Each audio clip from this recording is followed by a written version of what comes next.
Good morning students. आज हम करने जा रहे हैं नाइट्रोजन फैमिली में फॉस्फोरस एलिमेंट्स के कंपाउंड्स के बारे में। ओके, सबसे पहले हम बात करेंगे एलोट्रोपिक फॉर्म्स के बारे में। ये थोड़ा ब्रीफ में करेंगे, हम ज़्यादा डिटेल में नहीं करेंगे, इतना ज़्यादा ब्रीफ में नहीं है, सॉरी अपना डिटेल में नहीं है, हमारे सिलेबस में ही है। ओके, तो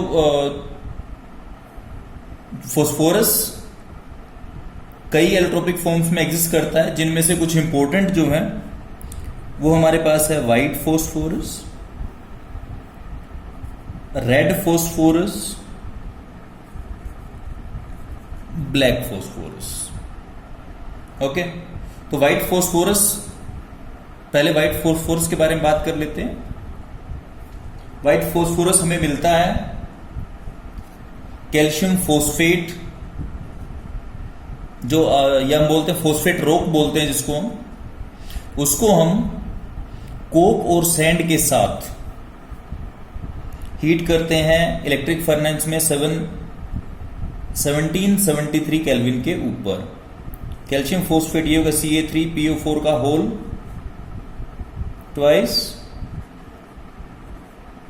इसको रिएक्ट करते हैं हम किसके साथ में? SiO2 के साथ में।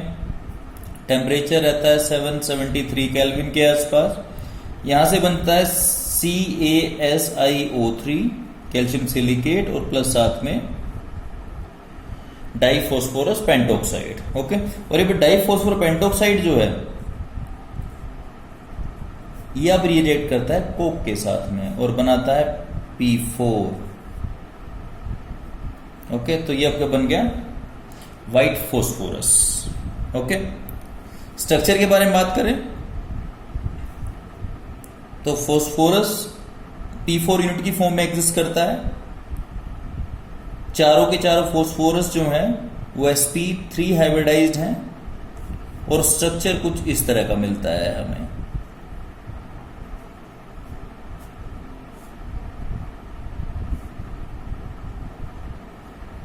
हर एक के ऊपर एक लोन पेयर होता है।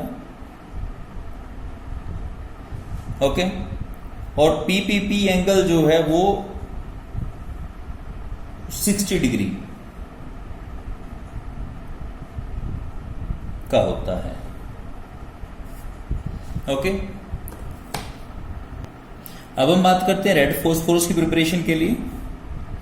तो अगर मैं व्हाइट फॉस्फोरस जो P4 पड़ा मेरे पास, व्हाइट फॉस्फोरस बोलता हूं जिसको मैं, व्हाइट फॉस्फोरस, इसी को अगर मैं 573 केल्विन तक CO2 या कोल गैस में हीट करता हूं, यही चीज कन्वर्ट हो जाती है किसमें? रेड फॉस्फोरस में।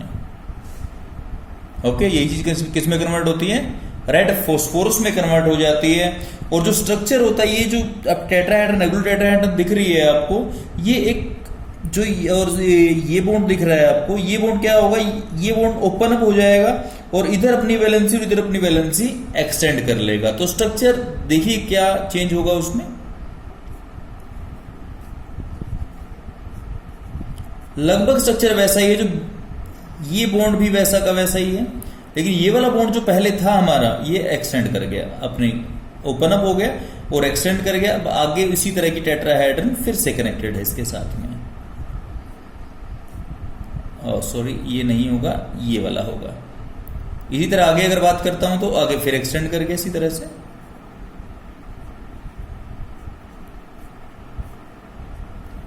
ये आगे एक्सटेंड होता रहेगा। स्ट्रक्चर 4 ये था आपके पास व्हाइट के फॉस्फोरस के लिए, और ये आपके पास है रेड फॉस्फोरस के लिए। ओके, अब थर्ड हमारे पास आता है ब्लैक फॉस्फोरस। अब ब्लैक फॉस्फोरस के लिए क्या करूंगा? ये जो P4 यूनिट है, जो रेड फॉस्फोरस है मेरे पास, P4 है रेड फॉस्फोरस। ओके, अब मैं इसको क्या करता हूं? अगर इसी को मैं 803 केल्विन तक सील्ड ट्यूब में हीट करता हूं तो ये कन्वर्ट हो जाता है अल्फा ब्लैक फॉस्फोरस।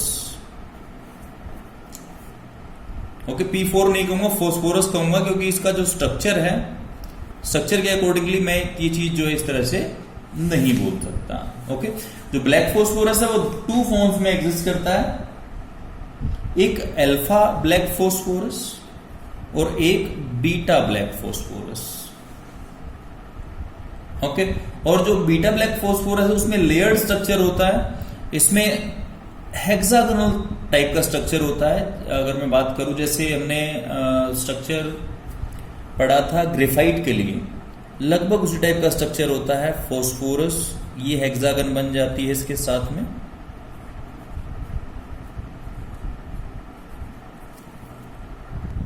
इस तरह का स्ट्रक्चर मिलता है हमें, हेक्सागोनल रिंग लेयर्ड स्ट्रक्चर बोल सकता हूं जिसको मैं।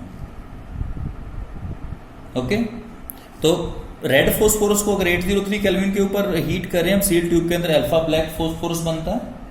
ओके, और अगर मैं व्हाइट फोस्फोरस जो है उसको 473 केल्विन और 4000 to 12,000 एटमॉस्फेयर प्रेशर के ऊपर रखता हूं तो उससे बनता है मेरा बीटा ब्लैक फोस्फोरस।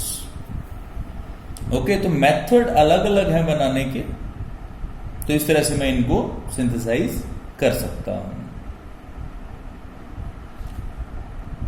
अब कुछ बेसिक कंपैरिजन के बारे में बात कर लेते हैं व्हाइट, रेड और ब्लैक फोस्फोरस के लिए। अगर फिजिकल स्टेट की बात करें, व्हाइट फोस्फोरस जो होता है वो सॉफ्ट वैक्सी सॉलिड होता है, ये हार्ड होता है। रेड जो होता है और क्रिस्टलाइन होता है, ये भी हार्ड और क्रिस्टलाइन होता है। ओके, उसके बाद कलर की बात करें, जैसे कि नाम से ही क्लियर है, ये व्हाइट होता है, ये रेड होता है और ये ब्लैक मेटालिक लस्टर में होता है। ओके,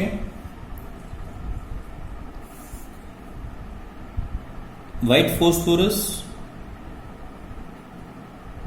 पॉइजनस होता है, ये पॉइजनस नहीं होता,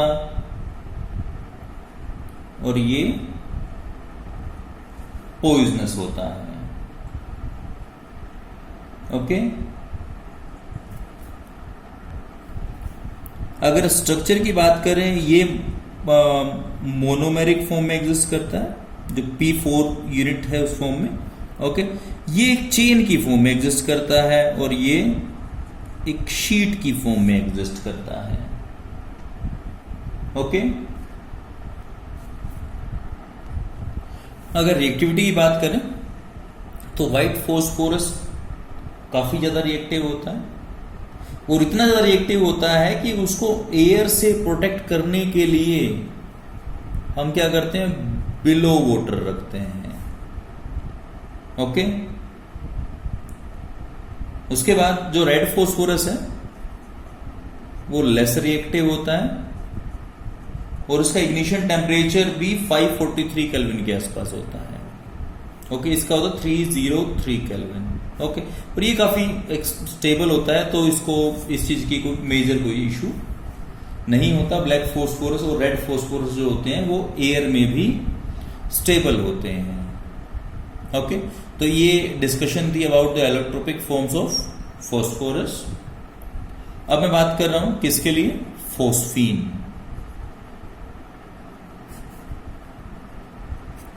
फॉर्मूला होता है PH3।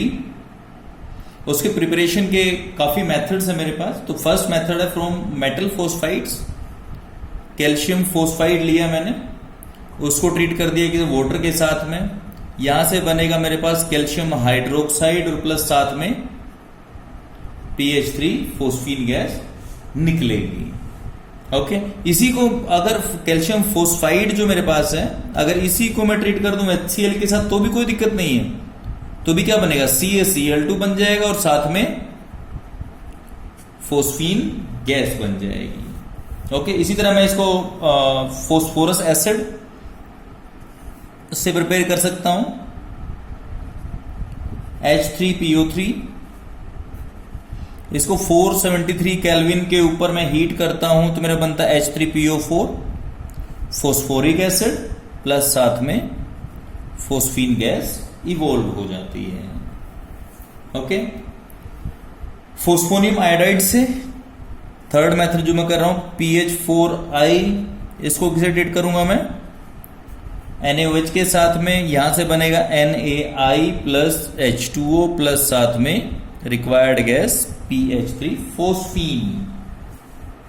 ओके, और लेबोरेटरी की अगर बात करूं मैं, लेबोरेटरी मेथड जो है मेरे पास, उसके अंदर मैं क्या करता हूं व्हाइट फोस्फोरस, ये लैब मेथड है मेरे पास।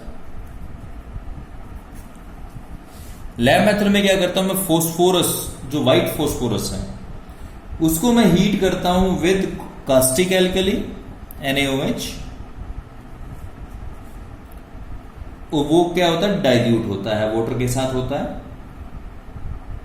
ओके, और एटमोस्फेयर जो इसका एटमोस्फेयर है, इनर्ट एटमोस्फेयर में हीट करूंगा इसको मैं, इससे मेरे पास क्या बनेगा सोडियम हाइपोफोस्फाइड NaH2PO2 एक्वस, और साथ में फोस्फीन गैस इवॉल्व होती है। ओके, ये ध्यान में रखने वाली बात है कि जो प्योर फोस्फीन है that is not inflammable. Okay, पर जनरली जो गैस बनती है वो एयर के अंदर क्या करती है, फायर कैच कर लेती है। ओके, और ये जो हमें फायर कैचिंग होती है ये PH3 के कारण नहीं होती, ये होती है डाइफोस्फीन के कारण P2H4। ओके, तो इसके कारण से जो मार्शिस वगैरह में भी बनती है। तो ये आपके पास क्या है, लैब मेथड है।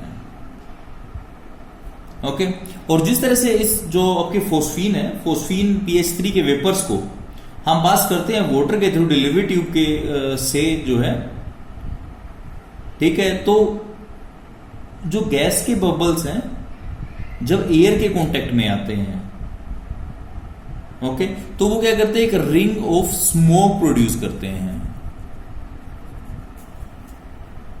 ओके, और इन रिंग्स ऑफ स्मोक को क्या बोलते हैं हम, वोर्टेक्स रिंग्स, या इसको बोलते हैं फिलोसोफर्स रिंग्स। ओके, और ये क्यों होती है, क्योंकि P4O10 बनता है। ओके, तो ये आपके पास है फोस्फीन के बारे में। अगर फोस्फीन के स्ट्रक्चर के बारे में बात करें तो जो NH3 का स्ट्रक्चर होता है सेम उसी तरह का स्ट्रक्चर होता है, sp3 हाइब्रिडाइजेशन होती है सेम उसी तरह से, एक लोन पेयर होता है और H ये पिरामिडल स्ट्रक्चर होता है। ओके, फिजिकल प्रॉपर्टीज की बात करें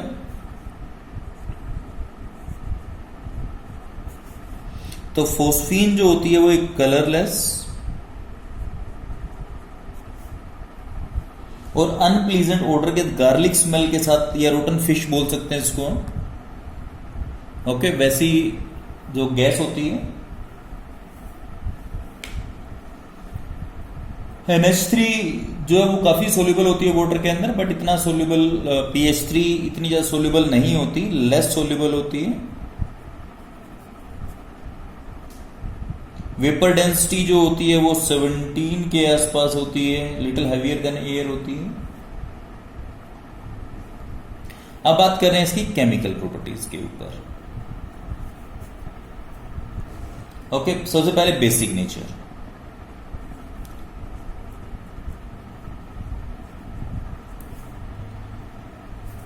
PH3 जो हमारे पास है,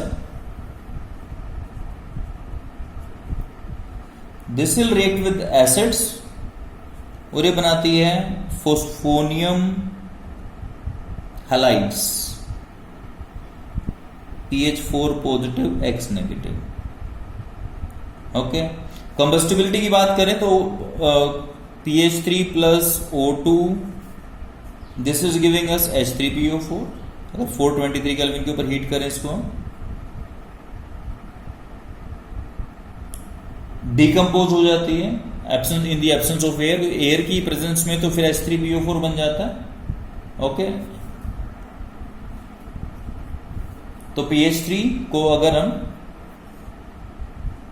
डिकम्पोजिशन की बात कर रहे हैं, PH3 को अगर हम हीट करें 713 केल्विन और absence of air, absence of air जरूरी है, तो यहां से फोस्फोरस और हाइड्रोजन में डिकम्पोज हो जाती है। ओके, उसके बाद है एक्शन ऑफ क्लोरीन कि Cl2 से कैसे रिएक्ट करती है, PCl3 और साथ में HCl निकल जाता है, फॉस्फोरस ट्राइक्लोराइड, या अगर आपके पास क्लोरीन एक्सेस में है तो उस केस में फॉस्फोरस पेंटाक्लोराइड बना लेते हैं। ओके,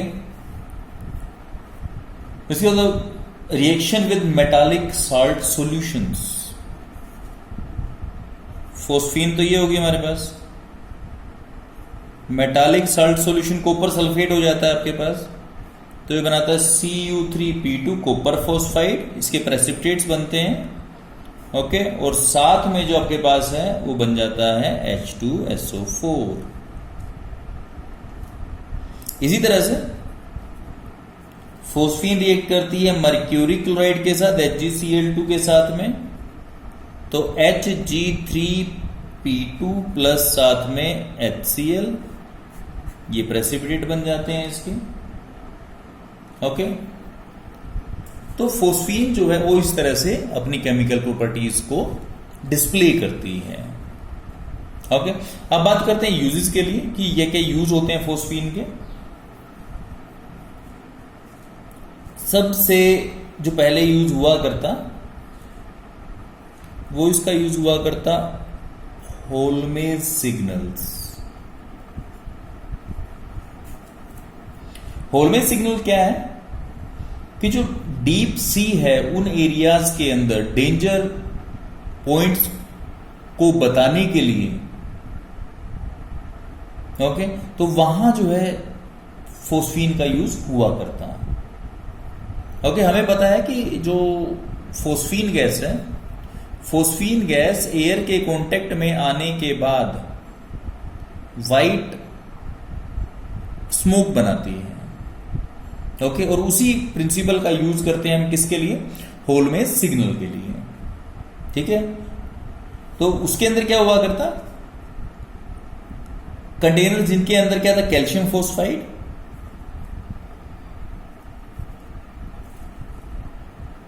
और कैल्शियम कार्बाइड, उनको सी में थ्रो कर दिया जाया करता। जब इन कंटेनर्स के अंदर वाटर फिल हुआ करता तो उसके अंदर क्या हुआ करता, मिक्सचर ऑफ फोस्फीन और एसिटाइलिन, ये गैसेस प्रोड्यूस होती हैं और फोस्फीन के अंदर क्या हुआ करता, फोस्फीन अकेले ये नहीं हुआ करती, इसके साथ में P2H4 डाइफोस्फीन बोलता हूं जिसको मैं, वो साथ में हुआ करती और वो बड़ी जल्दी फायर कैच कर लिया करती। ओके, और जो इससे फायर कैच होती वो क्या करेगी, वो इस एसिटाइलिन को बर्न करेगी। ओके, इसको बर्न करेगी और इससे ल्यूमिनस फ्लेम प्रोड्यूस होगी। ओके, और जो दूसरे शिप्स इसको अप्रोच कर रहे हैं उनको क्या करेगी, वो सिग्नल देगी कि हाँ ये यहां डेंजर है। ओके, तो या तो हेल्प करो इनकी और जो है सेकंड थिंग, दूसरा अपना जो शिप है वो इधर लेके मत आओ। ओके, तो फर्स्ट यूज है हमारे पास ये है होल्मेज सिग्नल। सेकंड यूज हमारे पास है स्मोक स्क्रीन्स प्रोड्यूस करने के लिए। Smoke screens. जो वार्स है, वार्स के अंदर ऐसे शेल्स का यूज किया जाता है जिसमें कैल्शियम फोस्फाइड होता है, वो एक्सप्लोड करते हैं। ओके, और जो कैल्शियम फोस्फाइड हमने शेल्स के अंदर रख रखा है वो क्या करेगा, वो वाटर से रिएक्ट करता है और क्या प्रोड्यूस करता है, फोस्फीन।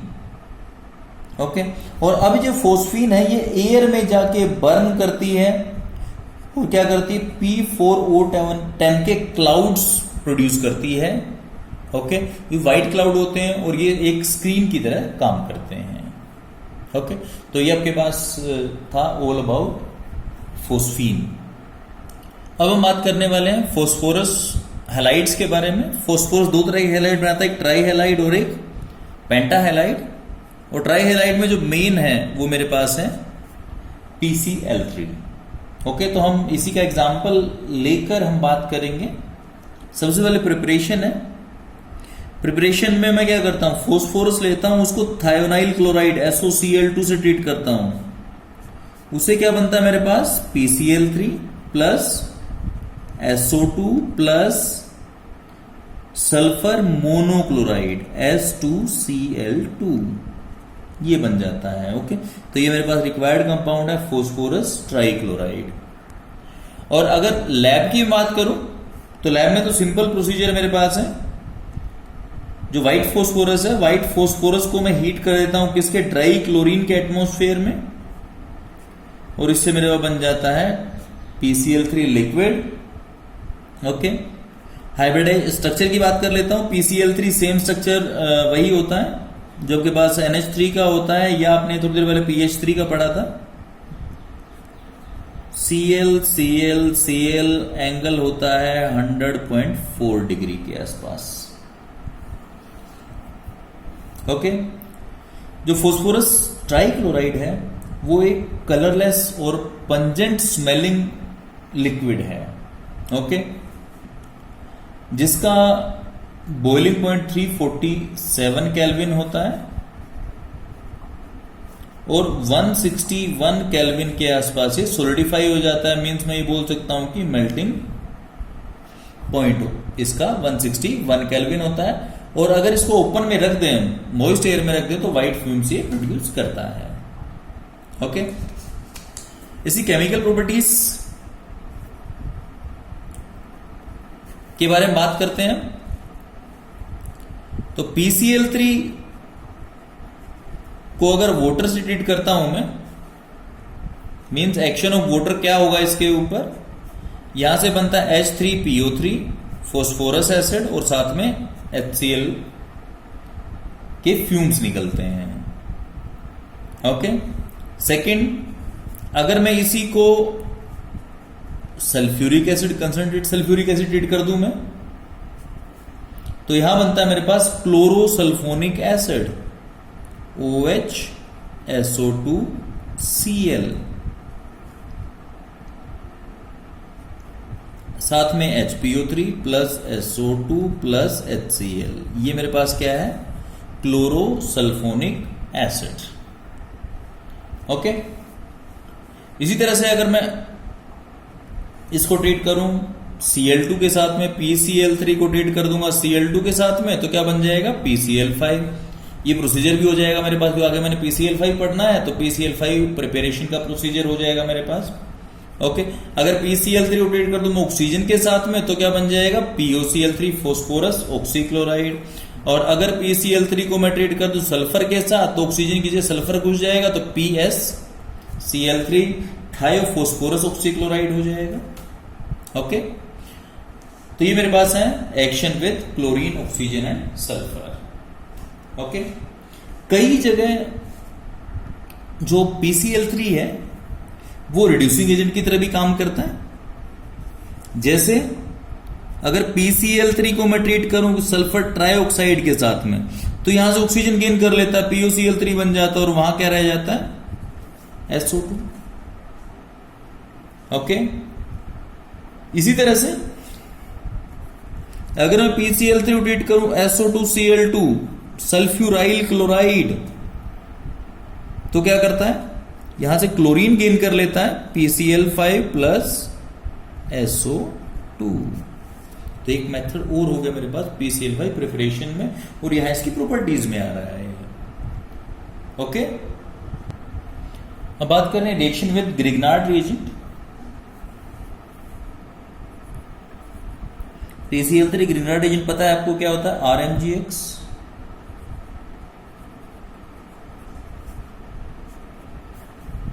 कि यहां से आपके पास बनता है PR3 प्लस Mg, क्योंकि यहां Cl ही रख लेता हूं मैं, Cl2। ओके, तो ग्रिग्नार्ड रिएजेंट बनता है ट्राई एल्काइल फोस्फीन। तो ट्राई एल्काइल फोस्फीन बनता है मेरे पास। अगर फिनाइल होता है यहां पे R की जगह तो ट्राई फिनाइल फोस्फीन बन जाता है मेरे पास। ओके, नेक्स्ट जो आता है reaction with finally divided metals. PCl3 लिया, फाइनली डिवाइडेड मेटल में सिल्वर ले लेता हूं मैं, सोडियम ले सकता हूं मैं। सिल्वर लिया, यहां से मेरे पास बनेगा AgCl प्लस साथ में फोस्फोरस, P4 बन जाएगा यहां मेरे पास, 12 AgCl हो जाएगा। ओके, इसे सोडियम के साथ भी कर सकता हूं मैं। सोडियम के केस में सोडियम फोस्फाइड बनेगा और साथ में NaCl निकल जाएगा उसमें। ओके, उसके बाद आती है यूजेस की बात। यूजेस आगे हम ऑर्गेनिक केमिस्ट्री में पढ़ेंगे कि काफी इंपॉर्टेंट लेबोरेटरी रिएजेंट है, क्लोरिनेटिंग रिएजेंट काफी जगह यूज होता है। ओके,